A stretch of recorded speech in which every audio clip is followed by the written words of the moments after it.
It's getting hot in here.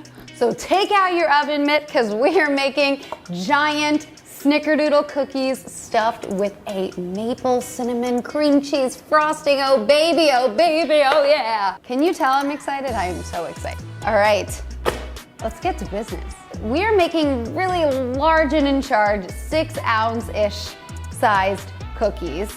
And the dough is combined with some cinnamon and some sugar. Then we are stuffing it with a maple cream cheese cinnamon frosting. So we're getting Snickerdoodle meets cinnamon roll vibes.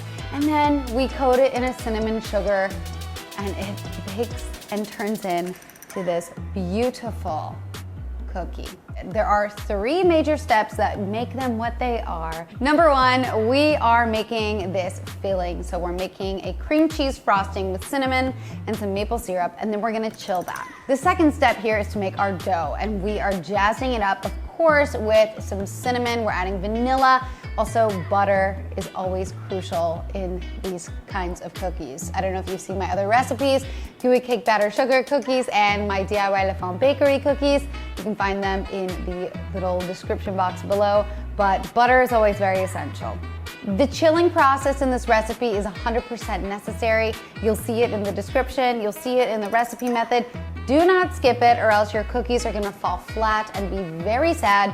We need to make sure the dough is properly chilled and that our butter is properly chilled when we are creaming it with our sugar because it builds this really hefty, big boy structure that we want. So do not skip that.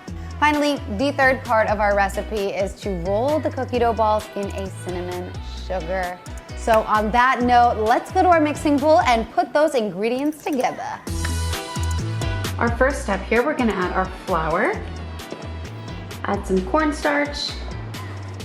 Of course, we're gonna add some cinnamon in here. We're gonna add some baking soda, some salt, and then just whisk together the dry ingredients, make sure they are fully combined. In a bowl, we're gonna make our filling, and I'm gonna start with some cream cheese here. Gonna add some cinnamon here. And of course, we're gonna get a sweetener as well. And we're gonna just mix it together. Add some brown sugar. I'm using dark brown sugar. Adding some white sugar. Right, we're gonna mix these sugars together until they're combined. So I'm just gonna add this cold cubed butter. So low speed to start, and you're gonna see these butter cubes dissolve into the sugar. We're basically creaming them together, and a nice sugary, buttery paste will be formed when this is all done. All right, we are almost there. I'm gonna whip up the speed a little bit faster, but not too fast, just to get this fully incorporated. So this is exactly what we're looking for. I combined the vanilla with my eggs just because I didn't feel like making another bowl dirty. So I'm gonna add them here. And let's go low, medium speed here. That is perfect. This is exactly what we want. It kind of looks like oatmeal, but don't be fooled. All right, so now we're gonna slowly incorporate our dry ingredients. I'm gonna add about 1/4 of our dry ingredients in. Go slow here. And then we're gonna add some more. Once it's fully incorporated, you can bump the heat up a little bit to make sure it's fully combined. Our dough is done. Now we're gonna just put our cinnamon sugar out and we're gonna get ready to form our balls. Okay, we got some white sugar here. There we go. And mix that together.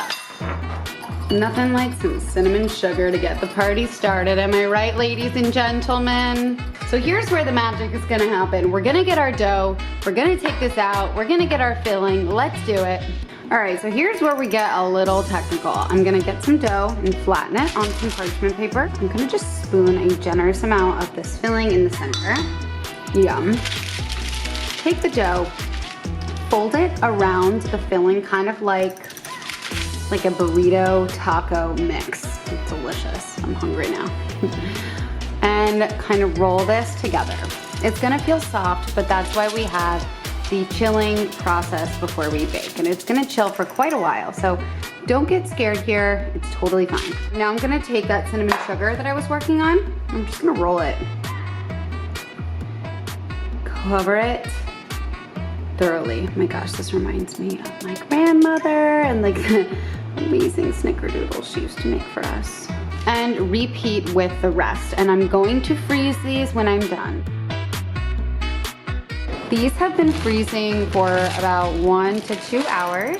I have a cheat pan and I've got these frozen snickerdoodle balls. So let's take this to the oven and we'll bake it for about 12 minutes.